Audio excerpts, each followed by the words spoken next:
Hey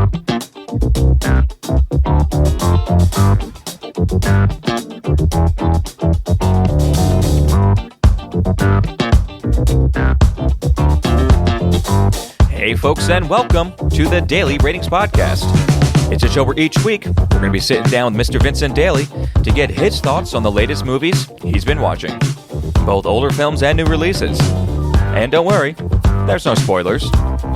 Vince will give a brief review of the movie, share some thoughts, and of course, then rate the film. The daily ratings are always fair, honest, and most importantly, they're consistent.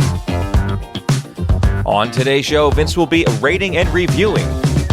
We have Moana, directed by Ron Clements, John Musker, co-directed by Don Hall and Chris Williams. We then have Emilia Perez by Jacques Audiard. And finally, also newly released, now in theaters, we have Moana 2, directed by David G. Derrick Jr., Jason Hand, and Dana Ledoux Miller. So we have a three-bag this week, folks. They're all musicals. Let's see what Vince has to say about it. Stay tuned and enjoy the show.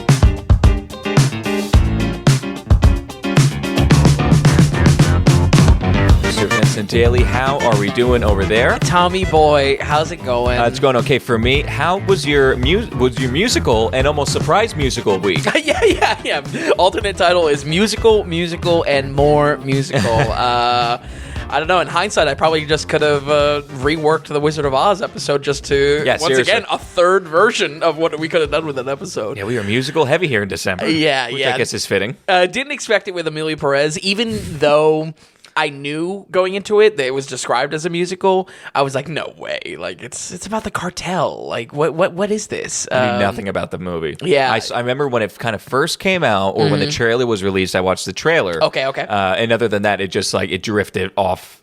right.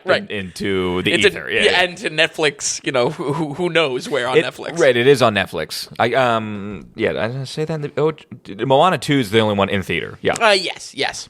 But we're kind of counting Emilia Perez as, I guess, new release, because it just got on Netflix, correct? I think it was November 1st, so a little bit older, but it is, and as I'll say in the review, getting a lot of award buzz. Okay. Oscar buzz for acting performances. And I don't know. We'll see. I'm actually, I've obviously stayed away from reviews. I'm very curious what other people's thoughts are on the movie, because there's really nothing like it. They watched? Oh, really? Yeah, I mean, in both good and bad ways, there's nothing like this movie. We'll see. So. It didn't really get released. I mean, it came out in Cannes, and then it was released in France, and that was it. That was it, yeah. So, all right, but we'll get into that first. Any opening notes, Vin, for this week? I guess we'll do the two Moanas together, put the kids to bed, and then we'll talk about an adult movie. I guess that's how it works. I watched that. Well, we saw Moana 2 together in theaters. Yeah, we did, which was nice. And then I did watch Moana as well. Yeah. Hadn't seen it before. Okay, really? Mm-hmm. Interesting. So I figured, I guess I should watch that. But with that, let's jump back to 2016. This is the first Moana. This is just girls everywhere. This is really in the culture. This is one of the big releases from Disney, Disney Pixar. Absolutely. And this was just one of the ones that really took hold and got into the culture big time, which I actually have some thoughts about why. Would you say more or less than Frozen? What do you think there? Because I agree, similar juggernauts of the 2010s. Slightly less, but I would say, the big ones were Frozen. The other one we covered this past year, Inside Out. Inside Out, and Moana are definitely huge. Absolutely. Yeah, I got out of the whole Pixar Disney game for all these, so little late to them. You don't got any kids. Neither of us have any kids. Well, I know, but especially with Disney Pixar, usually there's some adult themes. Usually, there's something there for everybody. Sure. Yeah. And I kind of agree with that. Still, I'm feeling less and less about it these days. Mm-hmm. Was this the last project that Lasseter was a part of? No, because this is Disney Animation proper, not Pixar. Okay, John Lasseter is executive. Is EP in Disney Animations. Well, at least for this movie. Oh, really? For Moana, Okay. he's executive producer. Interesting. Then I guess so. You're right, because it's not Pixar, is it? Yeah, it's Disney Animations, which is always a split where it's like, What are you guys doing? It's like, what are you guys doing? Yeah, right. It's basically just more money is the answer. Right. But yeah, I'm not sure with Lasseter. I mean, that's obviously hard to keep track of. I mean, what he got? I think he got canceled for hugging too much. He was a hugger. Yeah, he was a hugger. It's a shame because I have a real soft spot for Lasseter of how he introduces the Ghibli movies, the Studio Ghibli movies. He's always like, "You're so lucky to be watching this movie right now." It's just like, oh yeah, that's great. It's like Tom Cruise with any movie in the theater. Right. Okay, all right. So with that, let's just get into it. Moana, how did it fare for you? And well, I have a funny story of when I first watched this, and then I put it down. But it really has to be post podcast. Okay. We can't talk about it. I have seen this before. Okay. It's not rated. Not rated. Not rated. Unrated. And we'll find out why. Why don't you break it down for us? Yeah. I think the background here of what we're hitting on, folks, in 2016, it's an interesting year for Disney. While in the later half of the 2010s, Pixar has struggled with its identity among uninspired sequel after uninspired sequel, something that we discussed previously. Mm-hmm. Disney Animations, on the other hand, had been creating a foundation of IPs that built yet another era of die-hard fans, both kid and adult alike. Moana is absolutely a part of that, and I think still holds up great because of how much you can see it feels like a classic Disney movie, especially in its songs.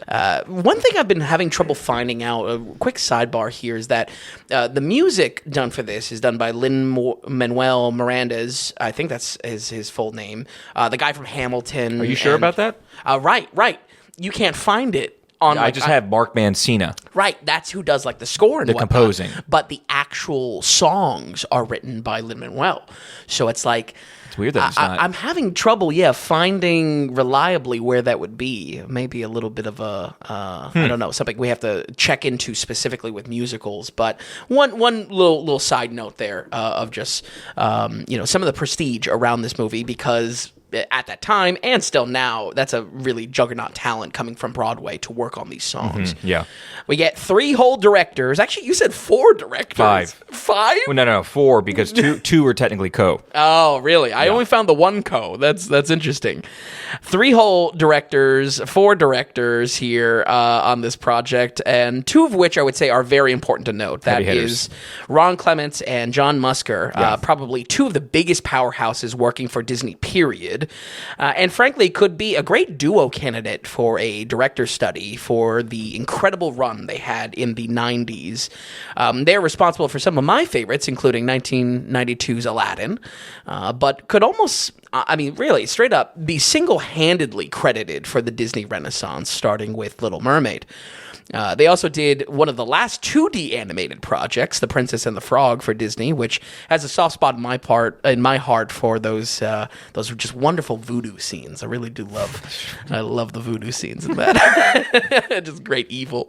I think that's also maybe some of my blahness on these like 2010 Disney and Pixar is they're missing like a really good villain for me. That's my skin in the game. It typically is. Yeah. To this point with Ron Clements and John Musker, though, what talents to keep under your umbrella? So true. Like when I found out they did 92 Aladdin, to hear that it's just like, oh, we're going to give it to the good old boys again. Yes. Do something. And then they came up with a juggernaut of Moana. Absolutely. It's pretty good. Absolutely.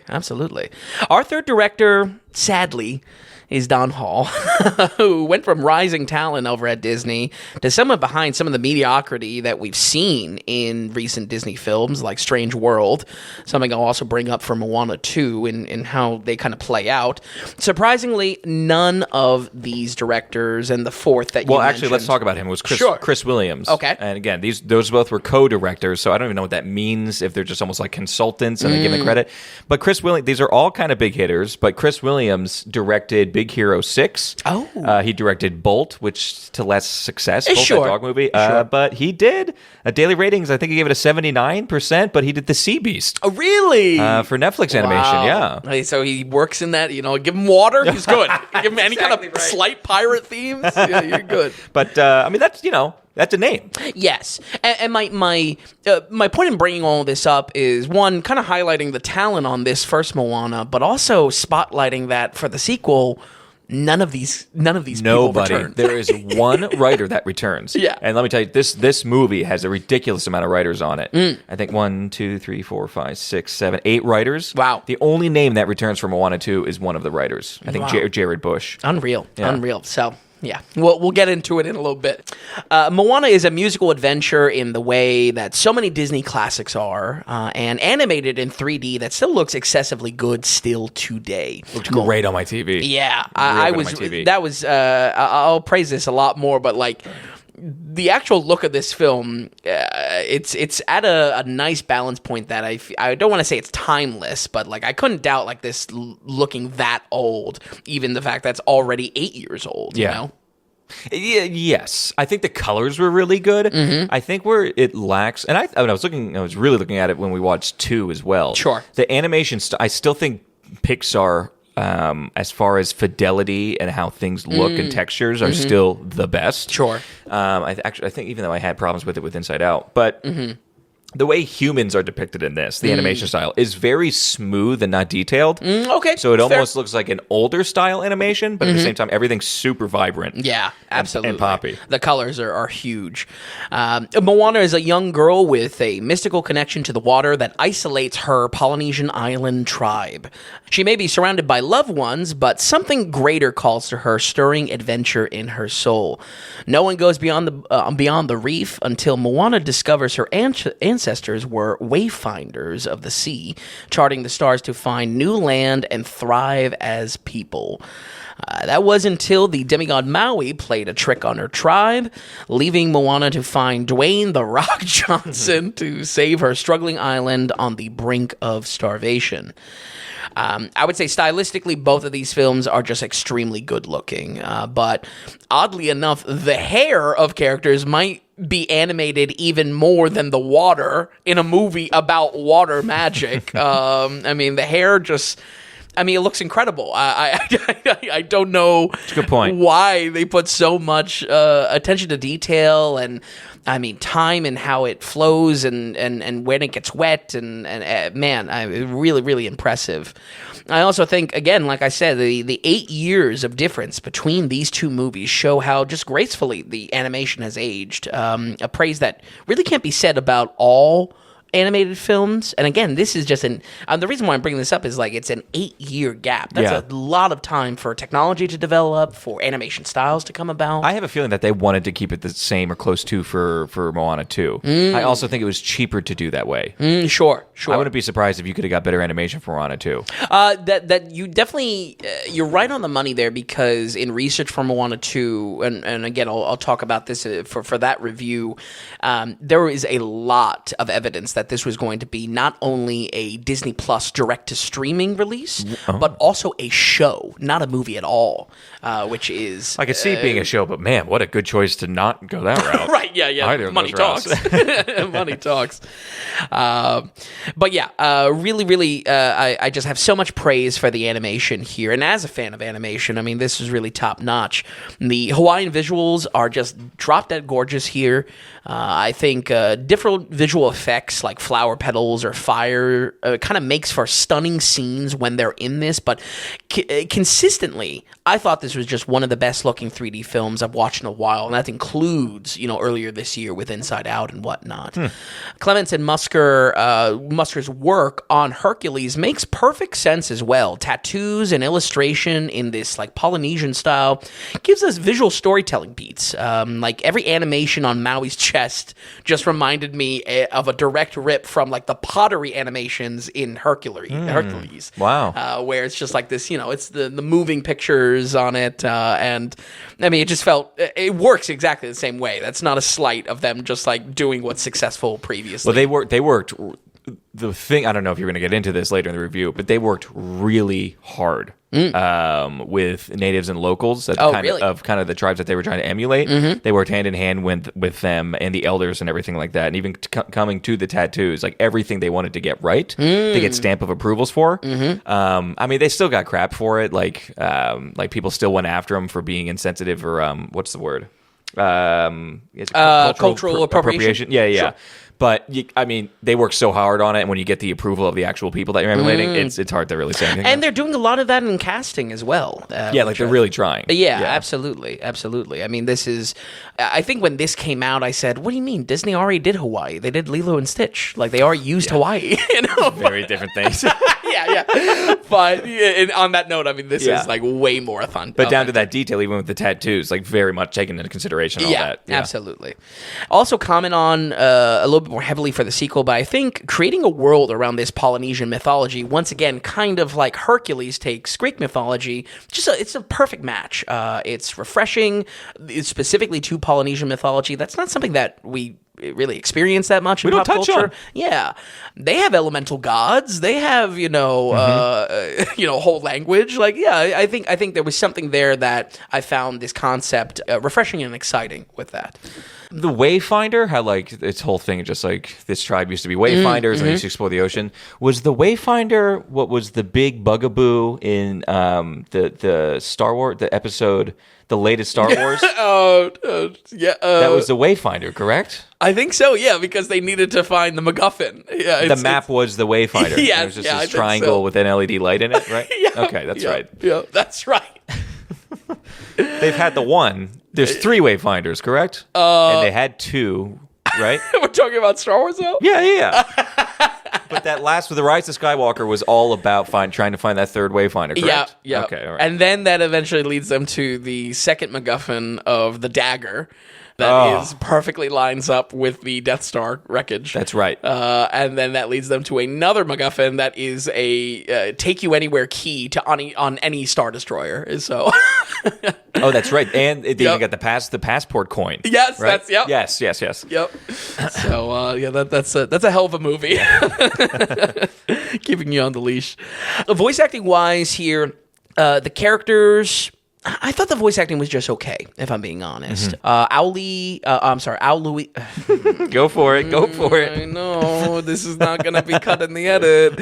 Ao Louis Cravaloho?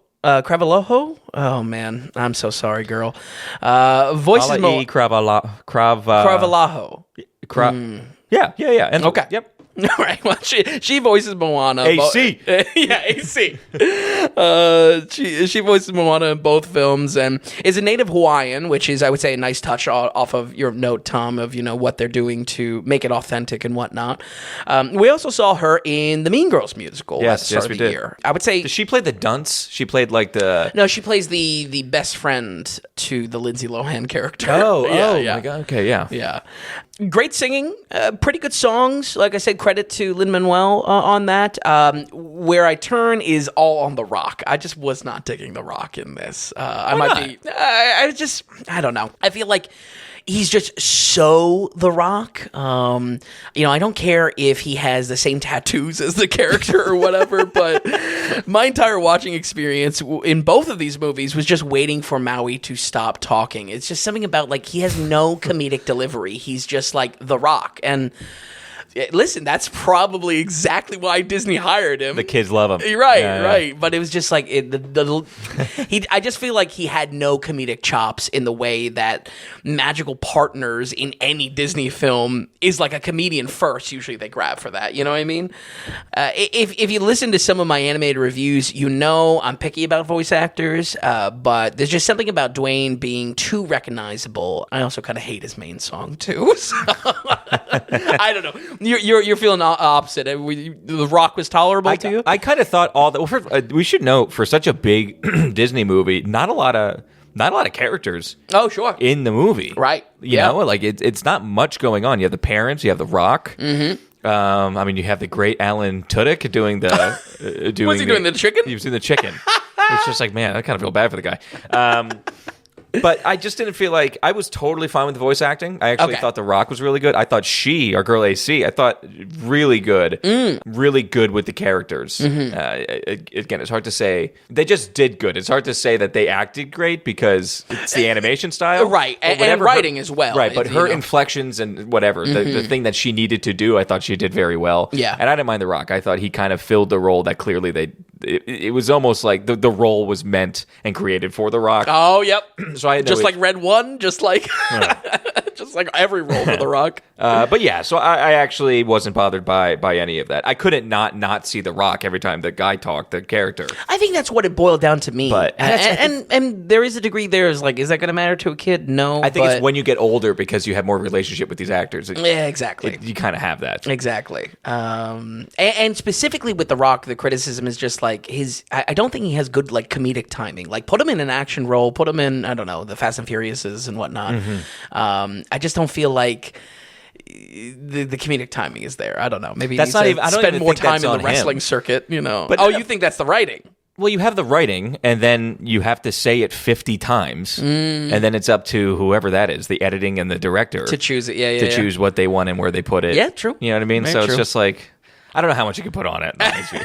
Yeah, I think fair it's more so like it was a good pick, it was a not good pick. Yeah, very true. I would say for me returning to this, though, I was curious if it would be better than Inside Out 2015, which in recent memory, especially for the podcast, was probably the best kids movie I've seen this year. And while this lacks some of the depth in its message that Inside Out had, it was a lot better structured to keep things fresh, keep your attention, especially getting around the formulaic way sometimes these plots can unfold sometimes. Again, flashback to our Inside Out review, the fact that it's just like one landmark to another literally spelled out for us. You know, there's something formulaic here. It felt like a proper Disney adventure film, like a proper Disney princess film. This was also in internal competition with Zootopia in 2016 within Disney's shop, both movies being very good, but I would say for me, this coming out a good bit stronger. I think most of all, I appreciate Moana being the most traditional Disney princess story we've seen since Frozen, and it makes me wonder why Disney couldn't maybe even return to this again, but I feel like my point I'm trying to get across is that it works in a timeless way that our directors first pulled off all the way back in the 90s and still can pump out again all the way in 2016. We're going to go ahead and give Moana 2016 a 78. Wow. It's higher than I thought you were going to give it. Really? Just because I think I'm a horrible judge at this point with animated films, with kid animated films. I don't know what has happened to my heart, but It's died. I think I'm at the point, and because I was really trying to think with this week with watching both of these, I was coming up. We're a movie podcast, so how'd you like it? Doesn't really do anything to describe how I felt about it. I think what I found is unless something is drastically different or catches my eye in a certain way, I almost feel like they all don't hit a bar for me to say that it was outwardly great, but they're not slumping enough where they're outwardly bad. Sure. So, for instance, for this first one, I don't know if I just felt such of the Disney formula. Okay. And then I didn't see anything quite unique. Like, again, I always go back because I don't watch a lot of these, but like Puss in Boots, the Last Wish. Refreshing. It was refreshing in a way that it actually had me laughing out loud a couple moments for like a young adult, which was great. I thought the interwovenness of all the different characters and what that did, there was something there that I could be like, that was impressive. Oh, they included that. Right. With this, I think it was a good story. It was classic Disney. They did it. It has musical beats, which I can't stand, and it's exactly what they wanted to do. Even Disney musical beats. Right. And so, like, I just think it did exactly what it needed to do. I think for me, at where I'm at and how I look at these films, I just wasn't excited about it. I'm just like, okay, yes, they did. There you go. And so I think again, I don't have anything to go in depth on really. Sure. It's just more so that nothing stuck out with me that was impressive in any way. They didn't do anything crazy in my Interesting. My view. Well, that's where I think for me that was the visual style of this film. It was so It did look great. Gorgeous. That almost in itself popped is great like, on my TV. Yeah. The why you want to go and see this, because they're doing so much with the setting, whether it be the authentic side of it, but also just like the visual fidelity of it. The story, though, and even like what they needed to do in the third act, it's just like it all just kind of unfolded exactly how you would think, and I don't think it was anything overly striking. Sure. In my opinion, and that's writing or development, story, not necessarily visuals. Absolutely. Would you say that bar for you is just what we grew up with? Is it a little nostalgia goggles with that? You know that. Yes.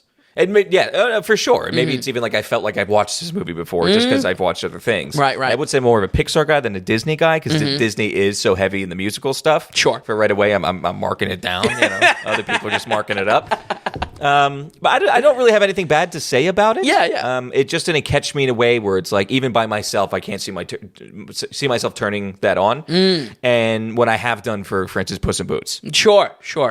I think the key there is also in the writing that Shrek as a property draws a line that it has some adult humor in it, in like it's riffing on these fairy tale stuff. Yeah, and I feel like goes a long way. And I think this was more kid aspect. Yes, yeah. I think if an adults are going, they're gonna like this, that their kids really had a good time. Where in some of those old school Pixar stuff, it's just like there's something for the adults as well. Yeah, absolutely. Which we always talk about.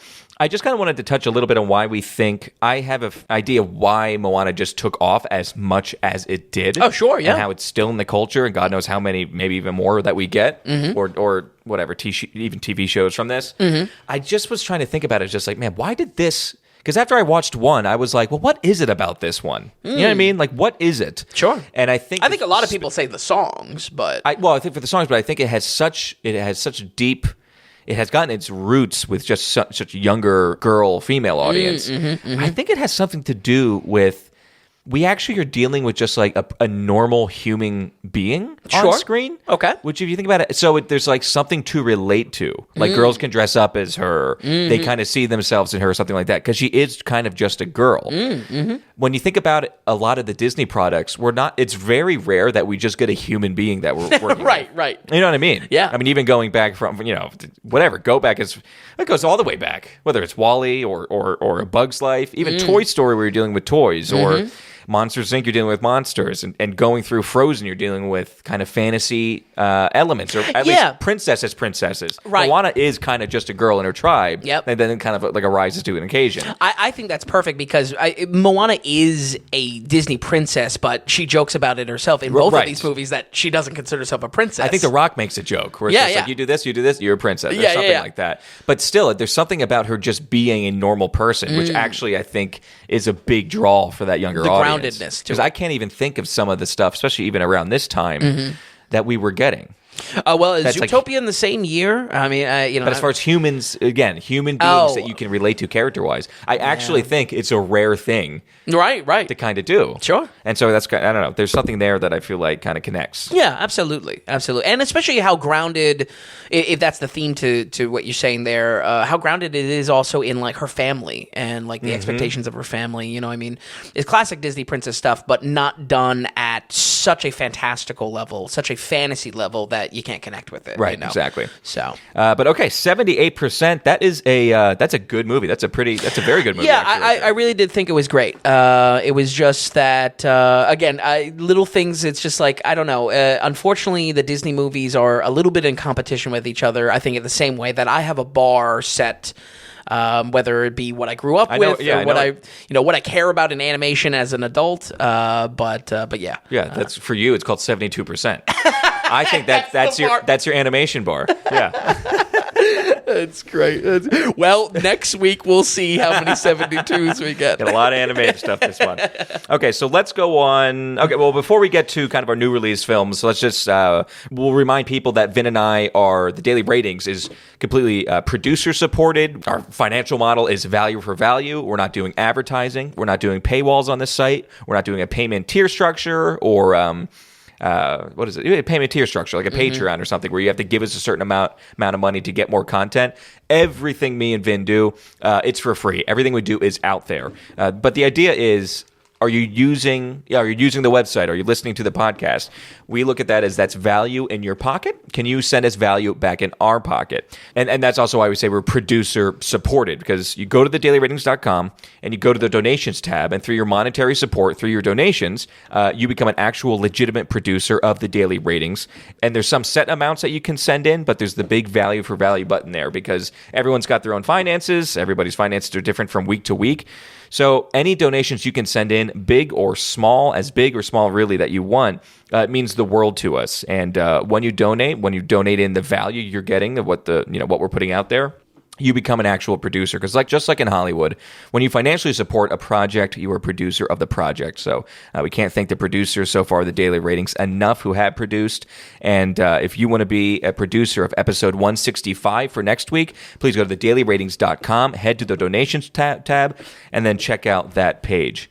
Also, when you produce, and if you want to write in a note, that's when we'll read it here on the producer segment of the show. You can send us questions, comments, critiques, suggestions, anything you want. Treat it like an Ask Us Anything. Doesn't have to be about movies if you don't want. If you're going to kind of send us a donation, if you're going to become a producer, it means the world to us. It's a through line to you. It's a way to communicate. And we want to give you kind of an extra thank you as well. So if you want to produce, if you want to write something in, again, it's the donations tab on thedailyratings.com. Okay, Ben, with that, let's go on. We're doing the Moana together. Okay, yeah. So Moana 2, it's slightly shorter, but just about the same. Let's get into it. But overall, what were you expecting? And then what did we get? Wasn't really expecting much. I will say I was aware that this was it was meant to be on Disney Plus, and they switched the. Oh, you said this was potentially going to be the show. Yeah, I thought you meant Moana from the get-go. No. Yeah, this was going to be a Disney Plus offering, and talk again. Either way, the observation is the same. Like, this was the right call, because this is doing very well in the box office. Yeah. It's already over 300 million. It's over 300 million domestic, 600 million worldwide, which is very good. Yeah, very good. But I'll be honest, folks, I really didn't feel like covering this week, but two separate new releases were showing nowhere even remotely close to me, so I had no excuse. An ultra successful... You're blaming it on that? How about the other guy on the other side of the table? That dragged you. Yeah, dragged me. Knuckles were dragging, or bleeding, trying to hang onto the sidewalk as I was dragging him into the theater. I said no.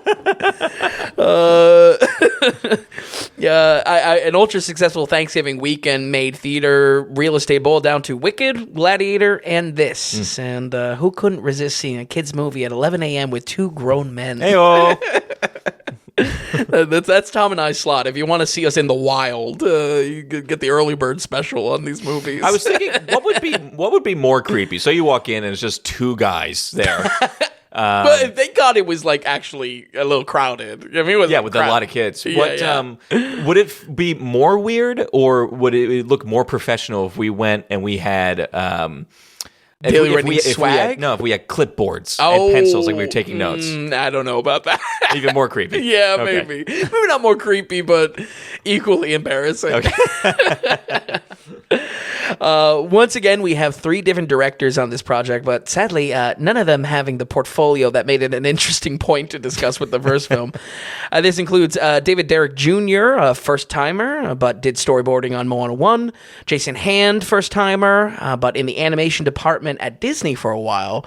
And Dana Miller, rounding out our third first-timer director, but mostly an outsider, actually coming from writing background on TV shows. Like he did Narcos and whatnot, which was odd. Straight up though, folks, three directors doesn't sound like a good thing, animated or otherwise, and I think it mostly worked in the first because you had a duo that was used to collaborating for decades already. Yeah. This feels like Disney got the B team to handle this, and it's because of...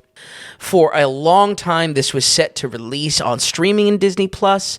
I've also heard that the animation itself was tossed to a secondary Disney studio actually doing the animation, so I don't know if that'll piggyback off of any of your thoughts of where this looked slightly worse despite being 8 years, I don't think it looked worse. I think it looked the same. Oh, okay. Which my thinking is, if you have 8 years... It should have looked better. Well, I think they do have the technology to make better. I wouldn't be surprised if other films come out look better. I think more so, it's just they could keep the budget down And that's equalizing. And the continuity of it. Yeah, true. If you jump from 1 to 2, it looks the exact same. Yeah, very true. Very true. But all of this, I think, perfectly frames what this sequel is. It is in that long line of Disney direct-to-video sequels. Once those take-home VHS rentals, where they are, they're not really outright bad, but lack the magic of the first. Moana 2 is once again a musical adventure leaning more heavily into a sprawling oceanic journey now that our Polynesian princess is a master of water. Since last time, her island tribe has grown considerably, including a new baby sister, and with her responsibilities as a wayfinder, Moana must seek out the lost people of her culture beyond the horizon. Her and a group of new friends must set out to find a mystical shifting island, even though the danger has trapped everyone's favorite demigod, Maui. The lightning god Nalo has cursed the ocean with a violent storm, sinking the once thriving island that united Moana's people. So she must work with Maui once again to raise it up to be a beacon once more. I would say the sequel felt even more like what Disney did with Hercules in adapting a mythology and putting it into a kid's film, especially with how the Polynesian mythology is expanded on. We get more gods, we get more demigods, and it's just, I don't know, my point is it's ironic to see that the original directors are just nowhere to be seen on this project. I guess it's just kind of going with the inspiration. There is a lot more magic here to the film, but luckily I think it creates more imaginative action sequences. I would even go so far to say that there's some slight anime influences going on here, especially for how fluid the motion is in a lot of action scenes, especially like sailing scenes are like a point of action in this where they were basically the climax payoff for the first film. Right, yeah. I think it's a huge positive, though. Seeing Moana and Maui in full effect from the very start. No sequelitis, they gotta... There was no catch-up. Yeah, exactly. We're right off the bat of the last film. I think especially when it comes to those sailing scenes being a arc a little bit for Moana specifically, almost every scene on the water has the same energy as that final action scene from the first, and I feel like that is something worth a lot of praise. If this is going to be an adventure action musical, well, guess what? I mean, I think the action was pretty good. Also, the new bigger boat was kind of giving me some Waterworld vibes, that rough Kevin Costner movie from the 90s. But, I don't know, you ever see Waterworld? No, I mean, I know the reference. Yeah. I was thinking Lost when they finally get the raft out. Oh, right. We're going to take the boy. Give us the boy. Yeah. Only the thing is, we're going to have to take the boy. What? What'd you say? The boy. We're going to have to take him. Yeah. Unfortunately, there was no strangers. What do they call them in Lost? Others. The others. The others. Yeah. There was no others. Adding some. Maybe we could have used that instead of some of the villains we got in this. On that note, I think everything else doesn't work nearly as well. Not again outright bad, but just wasn't clicking in the ways that the first did. Tom, how crowded would you say our theater was? We were in a big theater, and I would say capacity was at 20%. Yeah, not even that, actually, 15. How surprised or unsurprised were you that we heard very little actual laughter from the kids? No. There was some energetic vibes going on. Okay. Was there overwhelming laughter? No. I don't even think I put comedy in the genres. Oh, interesting. On the site for this. It's just kid friendly, and there it's kind of jokey with it. Yeah. I didn't see this as outright comedy. Yeah. Where I think the Puss in Boots deserves a comedy tag to it. Sure. I think probably Inside Out. You could probably say that. Yeah, right. I don't know. This, I just think... Comedy is not its focus. It's probably fourth in line. I think you're right, because it's just a PG movie. Maybe some funny things happen, or you have the character that's a little bit sillier. And a lot of the comedy effect is just like from the chicken and the pig, Right. Just noises and whatnot. I think something that didn't quite work when it came to those comedic beats in this is I just personally found the larger cast of secondary characters taking away from who ideally we want to hear the jokes from. Both Strange World and Lightyear had the same problem where it's like, I got no problem if you want like a supporting cast of groupies around, our main character, but they're taking some of the real estate. They're taking some of the real estate with jokes, Well, I think, and I just feel like certain jokes coming out of the supporting characters just would have worked better coming out of the main characters, So just to even get into that a little bit deeper, and as far as especially kids movies in general, when you have, that's the thing with the comedy in this, it's just acting a goof or being the dunce, like the big guy who is kind of the Maui wannabe guy. Yeah. It comes from the person being a bit of aloof, right? Mm-hmm. And I think with the reason why Moana doesn't get that is because you want her to be the competent character, and not the know-it-all, but the person who was most in charge, and let the comedy come from the followers and the fools. That's true. And that way that doesn't taint her. And I think, again, if this wanted to be a true comedy, there would just be more a true comedic things going on, rather than a 5-second joke. Sure. Or somebody hits somebody in the head, and that's kind of your laugh thing. You know what I mean? Yeah. I think you make a great point though, because Moana's arc in this is that she's a leader now. She's fully into this kind of like wayfinder. Full thing. princess, so, yeah. I mean, maybe that would be I would feel the opposite if she was the one cracking all the jokes. Yeah, that's a good point. What I mean? Yeah. I also found that there was just a lot of '90s style gross out comedy that just wasn't part of the original cocktail of jokes of the first. Specifically, just like a lot of slime jokes that I never really found funny, and just didn't seem to get a lot of the crowd. But it's one of those things where I'm not like examining with night vision goggles, what the crowd is. But I didn't feel, It's smart to get the temperature, and you're right. There were not a lot of laughs at all in the theater. Right. I would say energy was high. Because people are there to rep it for Moana. I mean, when you go see, I don't know, name a band. I don't know. You go see Aerosmith. You want to see Steven Tyler, right? Okay, sure. Right? Yeah. Do you really go for, I don't know, the rhythm guitar player? I don't know. I'm out of my skis. Yeah. But no, I think that's a good point. That it's about adventure first, and I think that's my praise for this movie. Yeah. I mean, I wasn't there for Lightyear, but it sounded like those kids were depressed watching it. Yes, it was really bad. Really bad. Circling back, though, to this kind of intended straight to Disney Plus aspect, the story becomes a bit nonsense towards the end, with stakes disappearing entirely, and entire loose-end villains going completely unresolved. Something that I commented on walking out of the theater. It blew my mind when Vin said this. He goes, so what happened with such and such? Yeah. And I was like, oh my God. I was like, whoa. Dropped. Talk about a loose end. Entire plot thread just dropped. I totally forgot about it. Yeah. And then my reaction was, well, wait for Moana 3. Yeah, exactly.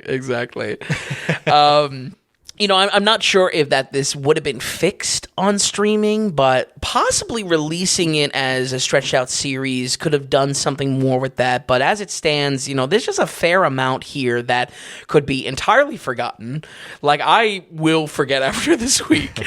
And it's because it just added nothing to the experience. I think the real big theme here is that instead of highlights of the first one, this sequel has a lot of what was going on there, but it's not really adding anything. At the same time, it's not subtracting anything either. I think my recommendation is just more simple on that note, and it's for the excessively gorgeous world Disney has created and now has a sequel in as well. The world of Moana is what I think is the biggest highlight of it, this island wonderland, and with the fantasy element stepped up, once again, the action is there to keep your attention if the story, arguably doesn't even try to. We're going to go ahead and give Moana 2 a 63. Okay, 63, a bit of a dip, and based on, your 78 there up top, it makes a world of sense, because I just think this lacked in every basic way. So where in that first time around, I was thinking, okay, this doesn't do anything too special to raise it up above a bar that I have, right. Too low. And I really believe that for that. And I can still say that was a good movie. You know what I mean? This I can say wasn't much of a great movie. And really even is like the basics. My thing is you have to get from point A to point B and there's a hiccup in the middle. Yep. That's what the movie is. Oh, and add more characters. Yep. This is like classic what they do for part 2 or number 2 these days when they bring these IPs back. Yep. And again, I don't know. It's just like we have done something special or something unique here. And none of it was really there. It makes so much more sense you saying that this was considered for Disney Plus because it feels way closer to that. Oh, yeah. Absolutely. But it does, I think, almost what it needs to, where it's expanding characters and you just have more of the same character that people love. And you expand her story a little bit and make her even bigger and badder. For that, it's inoffensive, but it was... I did feel like this one was, I could almost say, was a bit of a waste of a time. Interesting. Or at least the first one I could say, oh, very good movie, did nothing for me. Sure. This kind of fell flat. Yeah. This definitely kind of fell flat. And in that aspect of just like, there's nothing really like holding it up on its own. There's nothing like really like a main, I don't know, a tentpole to really say like, oh, that's why you got to see Moana 2. Yeah. It's just like all of this was done better in one. And you know? even when you can feel that one is something a little bit special, and like you said, we don't ever touch on that kind of this part of the world or this aspect of this water life and this tribe and everything like that. Sure. Nothing was done to bring that feeling back. It was kind of just like, well, we all know it. So we're just back here. We're going to tell you another story. Right. And then when you brought up that loose end, that massive loose end of an entire character, and it's like, where did that character go? Great point. I mean, great There's merchandise around this character, too. They made dolls. I'm telling you right now, there's a third one then. Yeah, it has to be. I mean, I don't know. There had to be. It's crazy. Somebody in the room that said, oh, wait, what about... We saving her? Yeah. She's on the bench. Am I giving 2 shoes still for movies? For movies, just in general. I haven't broken it yet. But if we go see a movie together, okay. I think that is the backbone rule. If we see it together, then this gets 1 shoe. I have rejiggered the shoes for the last and final time. This gets 1 shoe and a lace. Oh, okay. Okay. All right. So new rating. We have a flip-flop, which is basically like 0 stars. Okay. We have 1 shoe untied. Yep. It's 1 star. 1 shoe tied. Yep. It's 2 stars. 2 shoes both untied. It's 3. 2 shoes 1 tied. Yep. It's 4, and then 2 shoes 2 tied is a 5-star. In the elevator pitch, you're getting confused. That's not a good sign. I'm not going to get confused. I can't tell you how much sense it makes in my head. Right. But for an emblem on the site, you can't do 0 shoes. And if you jump from a flip-flop to 1 shoe to 2 shoes, too many things were landing in 2 shoes untied. Yeah, sure. And the problem I'm is, with you. like, this doesn't deserve... I can't give... This isn't like a 25%, which is a 1 shoe untied. This, to me, it's actually worse than your 63. This is, to me, is more of a 45-ish percent. Okay. And that doesn't garner two shoes at all. So this is a 1 shoe tied, which fits right in. If I just had to say that, 1 shoe tied is like 44 to 54% ish, or something like that, or like 40 to 54%. So that's what this movie got. Fantastic. It'll get better. We'll get used to it. The folks who've been listening this entire time. Right. Episode 164, I'm telling you, I locked this down. You locked it down. I nailed down the shoes. It only took me 164 episodes. 164. That maybe that's a T-shirt we could make of Tommy Two Shoes established episode 164. All right, 1 shoe and a lace and a 63% for that. Let's go on to our adult. Like you said, we'll put the kids to bed. And now we're going to step over to France for a good old Mexican story, I believe. Talk about crazy. I had a whole paragraph. I was like, wow, this must be a really a great Spanish director. Feels like Alejandro Inarritu a little bit. I was just like, wait, what? That's what I'm saying. Only had a France release, Cameron Cons, and then you just throw in American actors and Selena Gomez, the little cook that she's becoming on her... Oh, yeah, that's right. She does have a cooking show. I watched a few episodes. Oh, okay. She has a celebrity come, they help her cook, funny things ensue. This film is called Emilia Perez, and I think for everyone who doesn't know anything about this film, just get into it and tell us about it. This movie Truly, I mean this as probably the best like little hook if you really want to know nothing about going to this movie. Was truly like nothing else I've seen. I'm shocked by that. Yeah, and definitely in good and bad ways. Nothing else I've seen. Okay. Rated R and 2 hours and 12 minutes, I should say. Yeah. Yes. And on Netflix only. You can't go to the theater for this. Yeah. This year, I've had a strong feeling that we might have missed some streaming gems, but without really knowing what those movies are.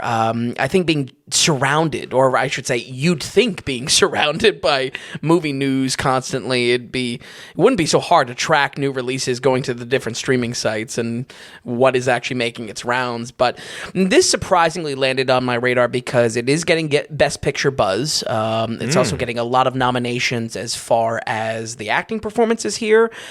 And Lord knows I need to get ahead of our catch-up episode, which is already like...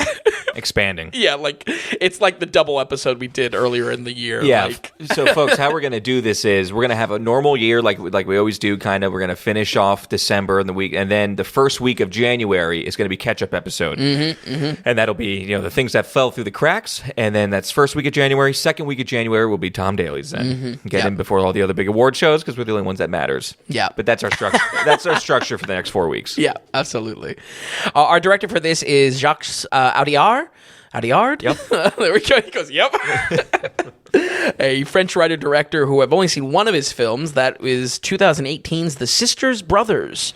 And not exactly a Western I really liked on release. Not really a Western I wanted on release either, despite some good acting talent in there. We scored it a 59 on the site, but it does shine a light on some of the genre mixing he is willing to take to the next level in this film. Emilia Perez is described as a lot of things, but I would say it is very much a Spanish musical first. It's a combination of many genres on an emotional journey wrapped up in a high-stakes crime setting, all making for, again, a very unique experience that was hard not to cover on the podcast after watching it. This is definitely a movie I had some things to say about. Zoe Saldana plays Rita Castro, an attorney deeply affected by her casework and the clientele she takes on. She gets pulled into a strange request by a powerful Mexican cartel leader, Juan Diamante. Dangerous for the implication it brings, Juan asks Rita to organize a plan that will see him go from transitioning from a man to a woman and feigning death to escape his criminal kingpin life. Things only complicate further when this plan includes Juan's 2 kids and a wife, played by Selena Gomez, who are then displaced without the slightest clue as to why. In this film and throughout the story, we see the consequences of this plan and how the lives of everyone involved evolves as the life of Emilia Perez begins.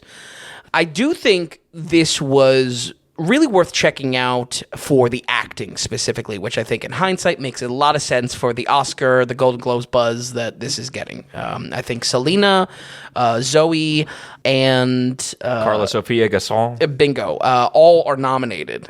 So, I mean, this is like locking down that category. I mean, I was hoping maybe we'd get, a really good standout like female horror performance thrown in there, but no, my dreams will always be shattered on them.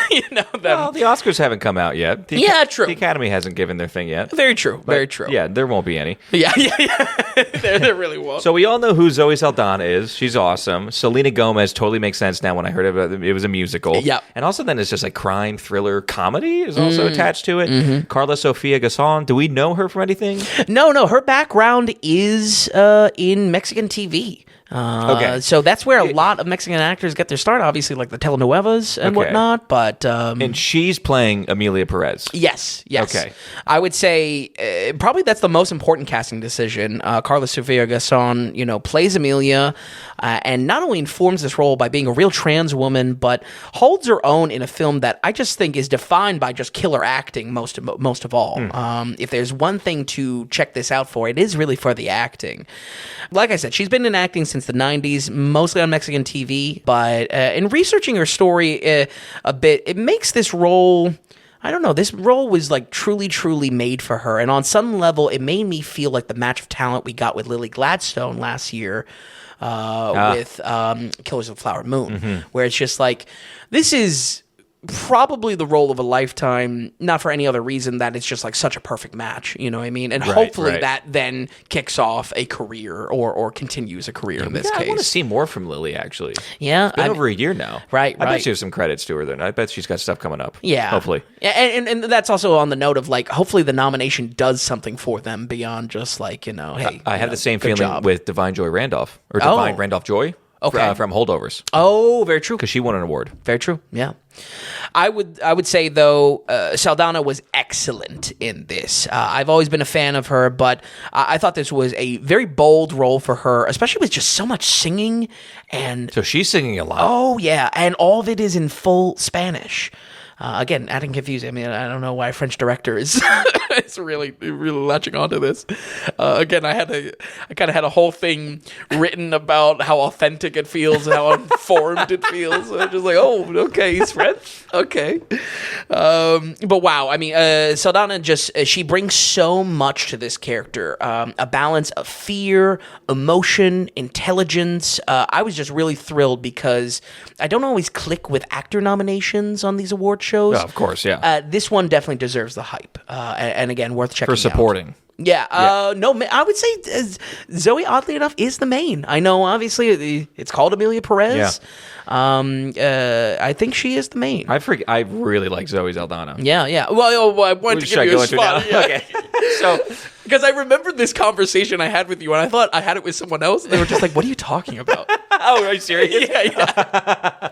No, I've been watching Zoe Saldana's show, The Lioness. Okay. On Paramount Plus. It's one of Taylor Sheridan's shows. The guy who does all the Yellowstone stuff. Right.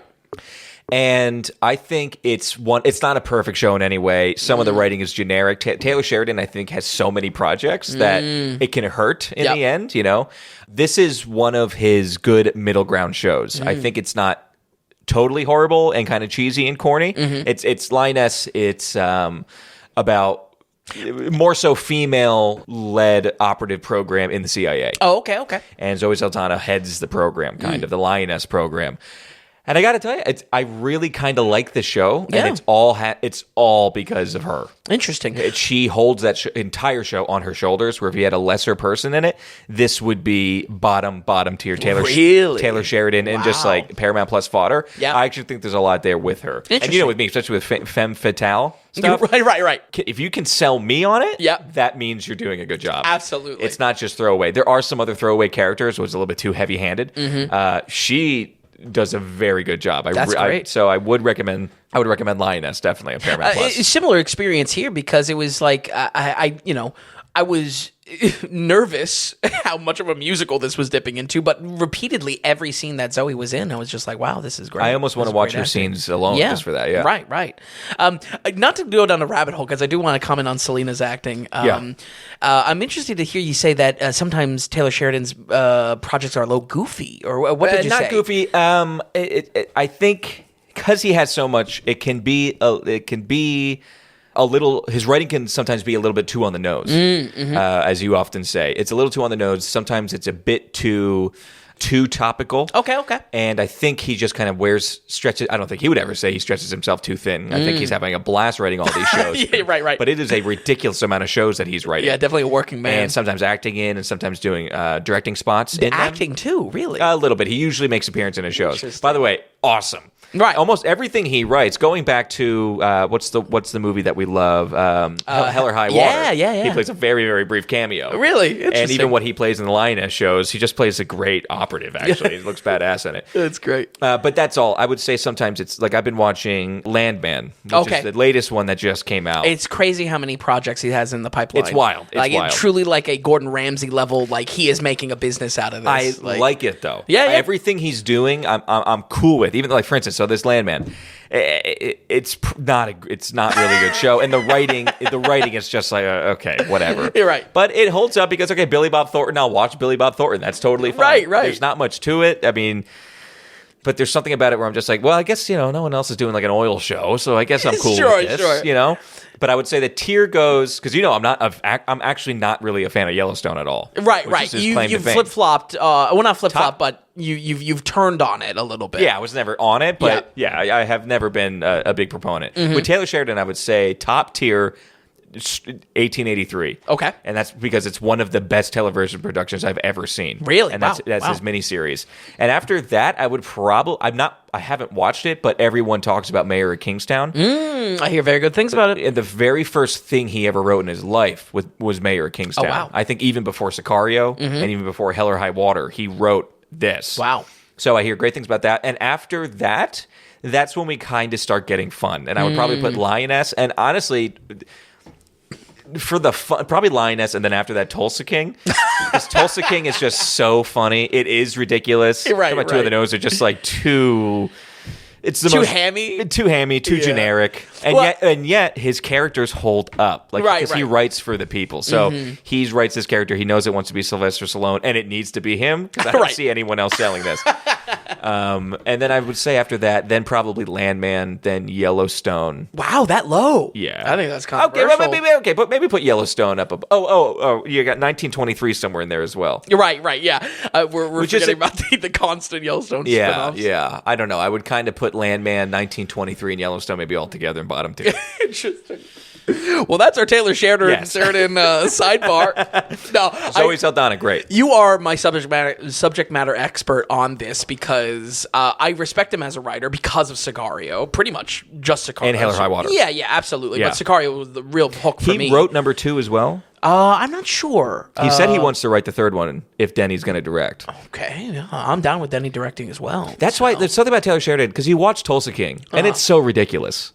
It's ridiculous. Well, I was gonna bring up Tulsa King because it's not serious when at all. You said you're watching Billy Bob Thornton in Landman, and it's just you just watch him for him. I feel like that's entirely the pitch for Tulsa King. It is. It is completely. Landman, he's trying to do something a little bit more special. Yeah. John Hamm is they just probably filmed him for one day in the city on taking cell phone conversations. Like the two main characters are like Billy Bob Thornton and John Hamm, and they don't ever see each other. That's awesome. But anyway, with it, you think about where Taylor Sheridan came from, which is he made his bones with Sicario and Hell or High Water, and that's what gave him this life. And then Yellowstone, and then from that 1883, and after 1883, that's when Paramount was just like, here's all of the shows you want to do, all of them. You know what I mean? And yeah, he really is Paramount's golden boy right now. Expand the Yellowstone universe and Mayor of Kingstown as well. Yep. I should probably watch that because I hear that's top tier. Yeah, I've heard great things about it. But Sicario's so good. Oh, and Hell or High Water. Absolutely. Do you think that my pitch for Sicario is just when they're in car to car traffic and they find who they hunt down and oh my god the tensity. Oh my god, it's the fact so that good. Denny was with. I want those two to pair up again. For something. Absolutely. The fact that Denny also was on that. I know. It's fantastic. Unreal. Well, I love when you go on sidebars about TV because it really is I'm genuinely curious about these things, but I don't have the time to watch them. So you are my research assistant there.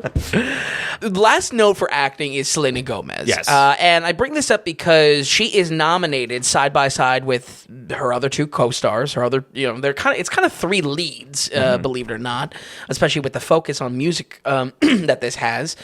But I felt like she was really weak in this, actually. I'm not trying to just needlessly, hack away at her kind of return to acting. It just really boiled down to the character being this cookie-cutter, cliche mob wife, where it's just all right, maybe she's got some connections herself. I don't know. It felt cliche. Is she too young for this role? No. Age was on my mind across all three of these, mostly because they called Zoe Saldana an old hag in this. I was like, what are you talking about? She is gorgeous. She's hot, yeah, she is a smoke show. So I don't know. But I will say with my comments on Selena Gomez, glad she's getting possibly some nominations here. I have not really seen her return to acting, whether it be the cooking show or only in the Murders in the Building. Wait, what is it? Only Murders in the Building? The one with Dean, not Dean. I was going to say Dean Martin. maybe old Steve Martin. What the hell is Steve? Yeah, Steve Martin and Martin Short, correct? Yeah. Which I hear, gets like an immense amount of love. So, and then I hear some people watching, they say it's absolutely terrible. Absolutely, really? Yeah. Oh, by the way, Martin Short. This is why we don't review TV, because an episode to episode, there's too much variance. I could, by the way, watching the original Wizard of Oz last week, I could not see Martin Short as the Scarecrow. Oh, wow. Yeah. Was he ever? No. But just that character, the way that guy looked and acted. Because Martin Short is such a stage. He's such a Broadway guy. You know what I mean? Absolutely. Yeah. I would say my biggest issue with this was surprisingly not it being a musical, but rather the challenge of how language and dialogue and that musical blends in moment and in the moments of the film. Musical scenes will come out of nowhere, sometimes being splashed inside of normal conversations. That you will go into a normal conversation, they'll have a little bit of a musical dialogue, and then we're coming out of the conversation with no music. So very odd. Combine that with the intensity of the crime elements. Again, this is a cartel movie, and it just creates a very different type of musical, frankly, like I have never seen. The problem for me is in how the mix of languages is being juggled. In between dramatic and musical beats, the dialogue just sounds ridiculous at times. And sadly, that makes sense. It just took me out of the experience more often than not.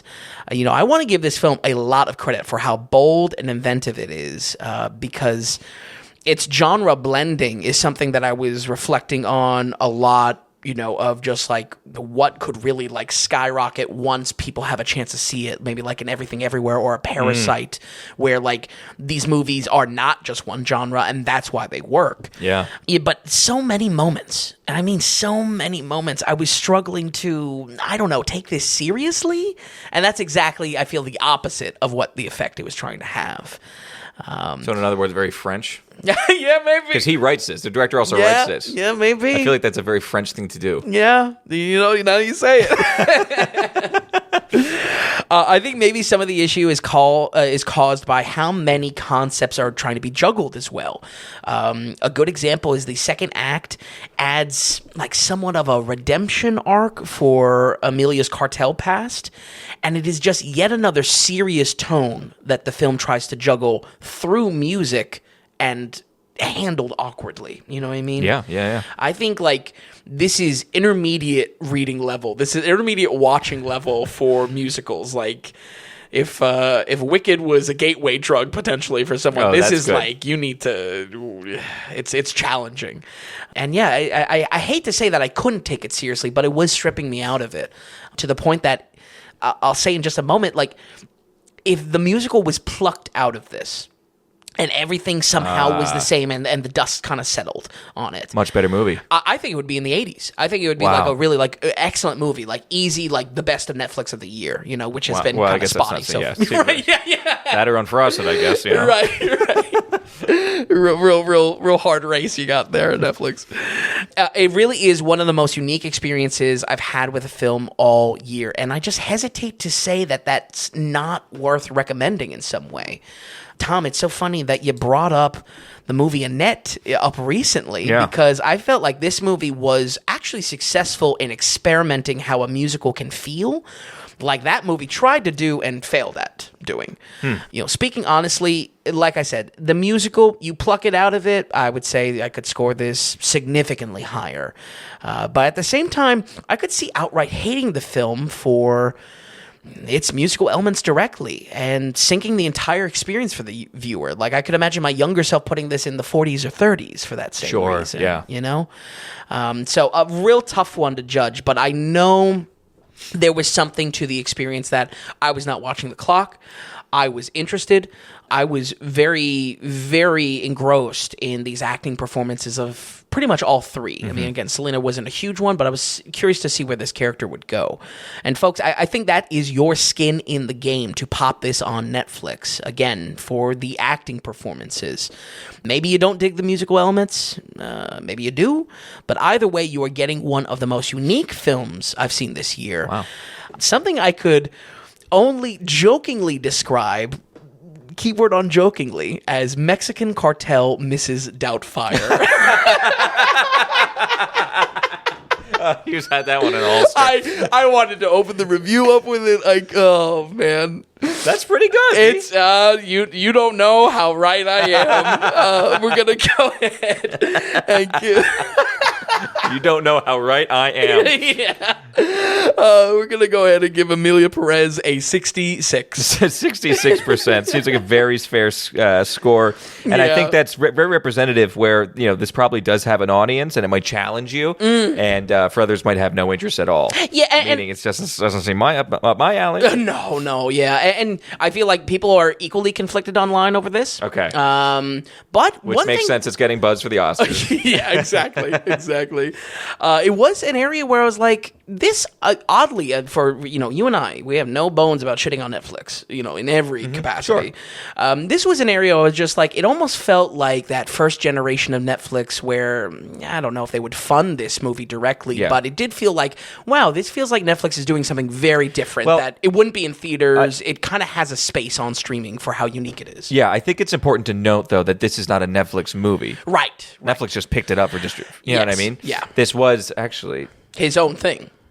I don't know who. Yeah, let me just look up real quick what the distribution was. Yeah, this is all French stuff. Production companies, Why Not Productions, Page 114, Pathe, France 2 Cinema, Saint Laurent Productions, and then Pathe did the distribution in France. So Netflix really just kind of picked it up to do it. It's probably cheap to get. Sure. But something that's so out there that I feel like its rightful place is on streaming, not as like a slight to it, where we say, "Oh, this is just streaming fodder." This isn't fodder. This is unique enough that it needs streaming to find its audience. I see. Yes. Okay. Yes. Absolutely. I do have a question though, and I don't know why this popped in my head. But would this have been better if you saw it in theaters in 4D? A 4D, what, shaking and everything? Yeah, the movement. Crazy. With the dancing, or you know what I mean, with the misting, there's misting. Oh, interesting. Maybe with the air and the wind. With these, mist of blood.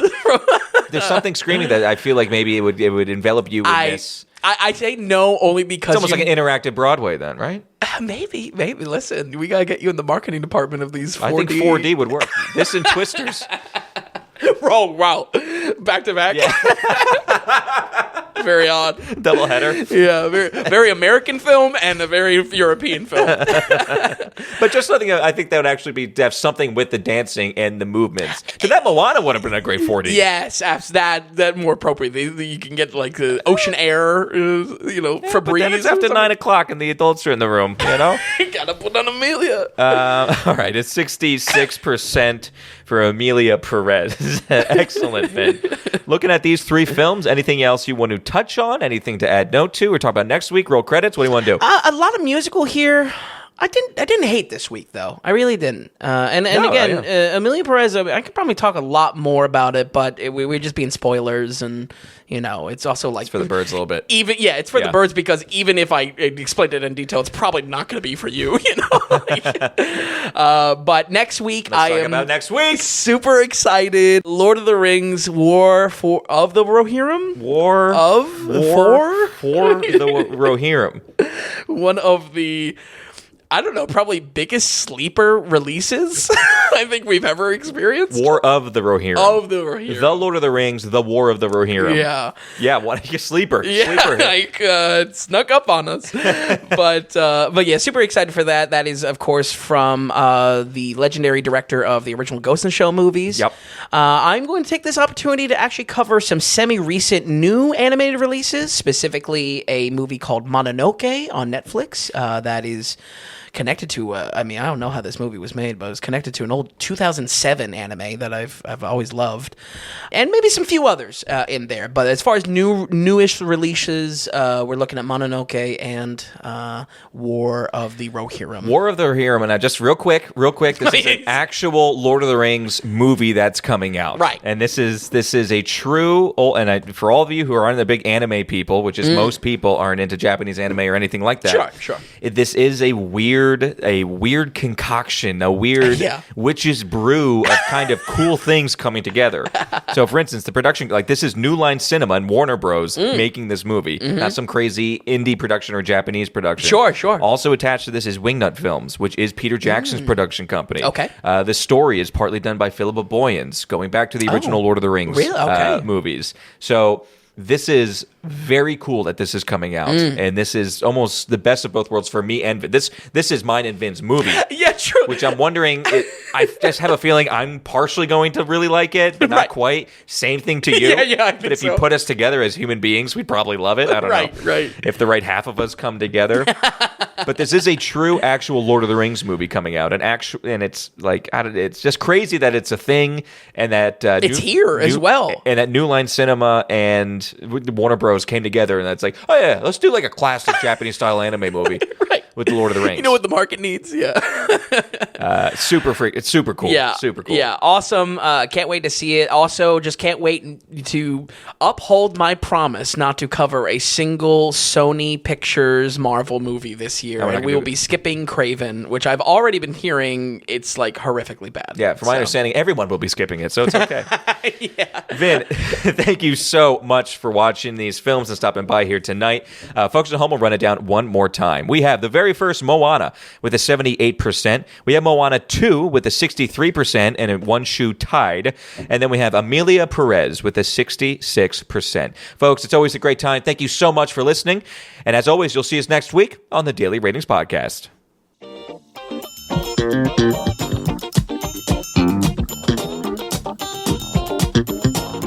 And hey, if you enjoyed the podcast, if you would, give us a good rating or get the word out and tell a friend about us. And just a reminder that the Daily Ratings is completely producer supported. We want to stay away from advertising, and we don't want to have any paywalls or tier structures or subscriptions. It's all just value for value. So, are you finding value in what we're doing here at the Daily Ratings? Then become a producer and donate whatever amount of value that is. Just go to the donations tab on thedailyratings.com, and while you're there, be sure to check out the massive amount of films that Vince has rated. So thanks so much, everybody. We'll see you next time on the Daily Ratings Podcast.